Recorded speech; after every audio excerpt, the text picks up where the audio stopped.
We've accumulated a complex web of housing policies in the tax code, in spending programs, and financial institutions, all dedicated to increasing the flow of investment into housing, especially owner-occupied housing. At this moment in our economic history, I think we ought to be shifting the emphasis away from housing and other forms of consumption and be laser focused on two overriding objectives of economic policy: increasing productivity growth and broader sharing of the fruits of that growth across income groups. And housing may not be the best set of policies to accomplish either goal. Since we're facing a declining ratio of workers to retirees in a highly competitive world, policies aimed at increasing the productivity of those workers seem imperative. These policies include investment in skills, research, plant and equipment, public and private infrastructure, non-residential construction, indeed almost everything except housing. Americans have a taste for size and quality in housing, but we may have overdone it. It may be time to reduce or eliminate tax and financing policies that channel funding into housing at the expense of more productivity increasing investment. And it may be time to stop encouraging Americans to put their limited savings into upgrading and expanding their houses and shift to forms of saving that support productivity growth.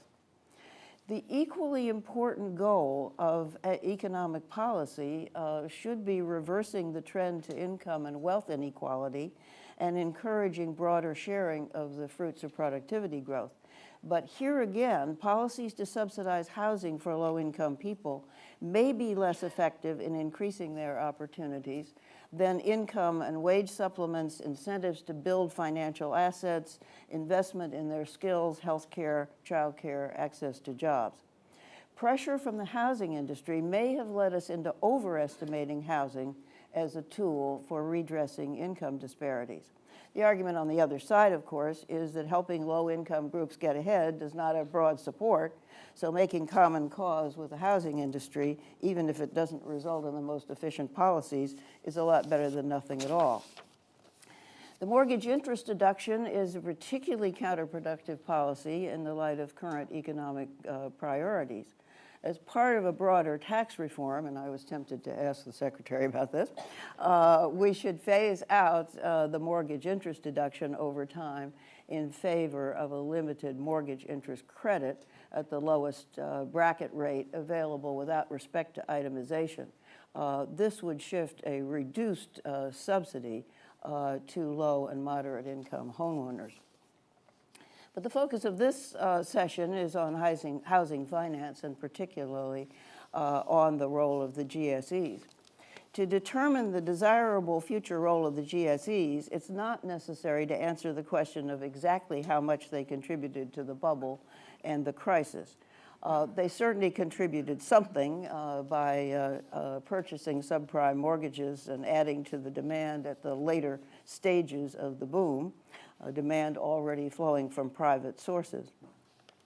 And certainly pressure of shareholders to get into this lucrative market, along with lax regulation of the GSE capital standards and the mistaken assumption that subprime lending contributed to affordable housing goals, all led to the excessive risk-taking that required the government takeover. Now, I don't want to diss housing too much. We certainly want a policy to ensure adequate and reasonably stable flow of credit into housing. Stability is the challenge. We want housing credit to be available to everyone who can demonstrate a reasonable probability of making the required payment. It was the extraordinary decline in lending standards that fed the housing boom and the financial house of cards built on top of mortgage-backed securities. If we want to present a similar disaster, it seems to me the first place to start is at the originator level, at the underwriting standards, as the Secretary said. There should be strict conservative national mortgage lending standards, strictly enforced with significant down payments. Question is 10% enough? Documentation of income, no teaser rates, and no balloon payments. The second line of defense is the originator incentives, requiring originators to retain a significant portion of credit risk, maybe much more than is required in Dodd-Frank, or even all of it, as in Denmark. Third line of defense is rules for the GSEs as long as we have GSEs, but that would seem to me way down the line. But the fundamental question that we'll be hearing much more about today is, do we need GSEs at all once the housing markets return to normal?